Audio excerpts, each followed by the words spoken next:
Hello students, आज हम देखेंगे स्टैंडर्ड 12 के चैप्टर 7 का टॉपिक नंबर 7.6 श्रेणीबद्ध LCR परिपथ पर प्रयुक्त AC वोल्टता।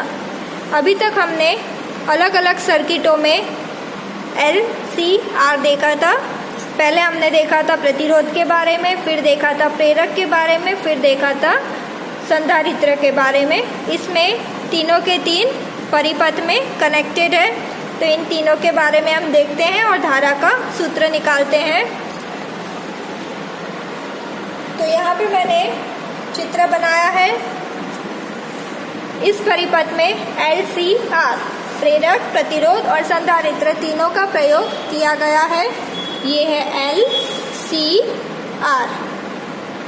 L है, जब हम प्रेरक के बारे में पढ़ रहे थे तब हमने क्या देखा था? तब हमने ये देखा था कि ये है I, ये V है।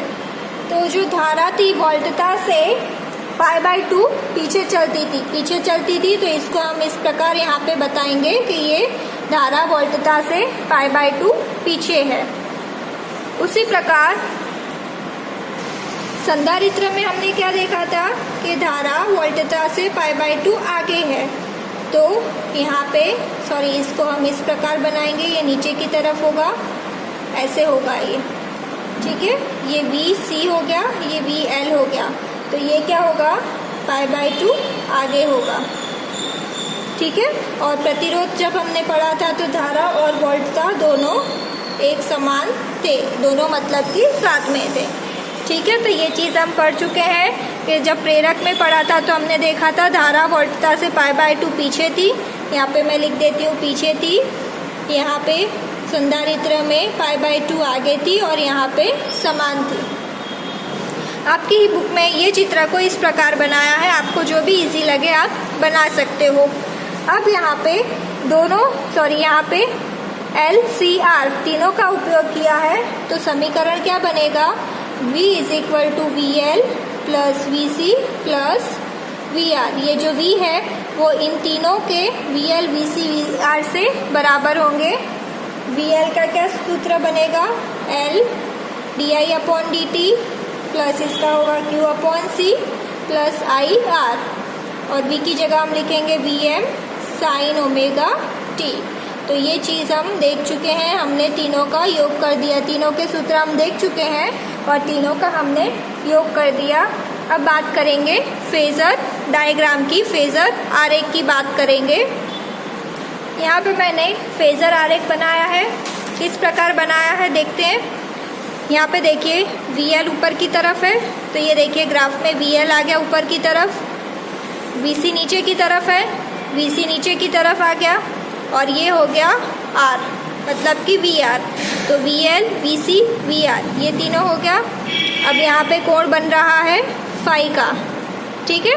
और ये जो यहाँ से ये पोर्शन है ये आपका हो गया VL - VC। आप इस प्रकार समझ सकते हो कि इतना VC है तो ये भी इतना भी VC होगा, तो ये पूरे में से इतना VC निकाल देंगे, तो ये बन गया VL - VC, ठीक है।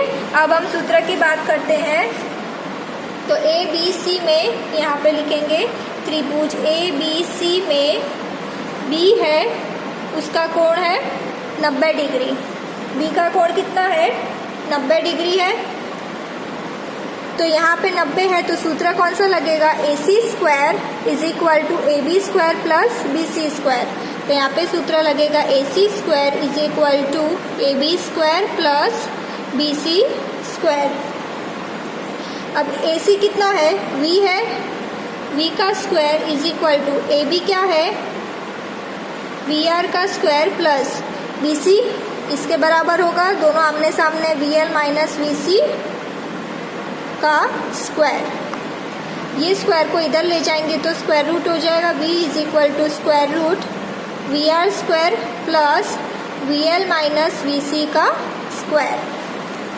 ये हो गया। अब यहाँ पे इन तीनों की कीमत पता लगाएंगे। VR क्या होता है? IR। VL क्या है? L di/dt। तो इसको हम लिखेंगे IXL, इसको हम इस प्रकार लिखेंगे। और VC क्या होता है, Q/C, तो इसको हम लिखेंगे IXC। ठीक है, तो ये तीनों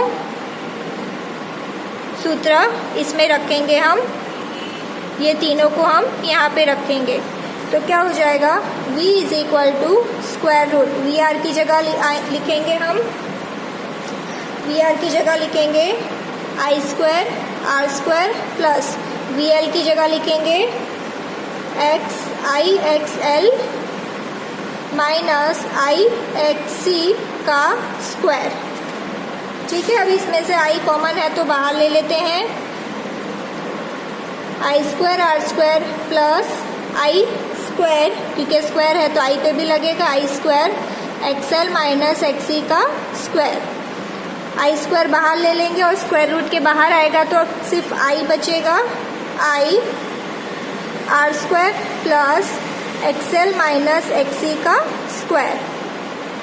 ये मिला। अब हमें I की कीमत चाहिए, तो I is equal to V/√² R² plus XL minus XC का स्क्वायर। ठीक है, अब अगर हम V को Vm लिखते हैं अधिकतम, I को Im लिखते हैं, तो ये सूत्र क्या बन जाएगा,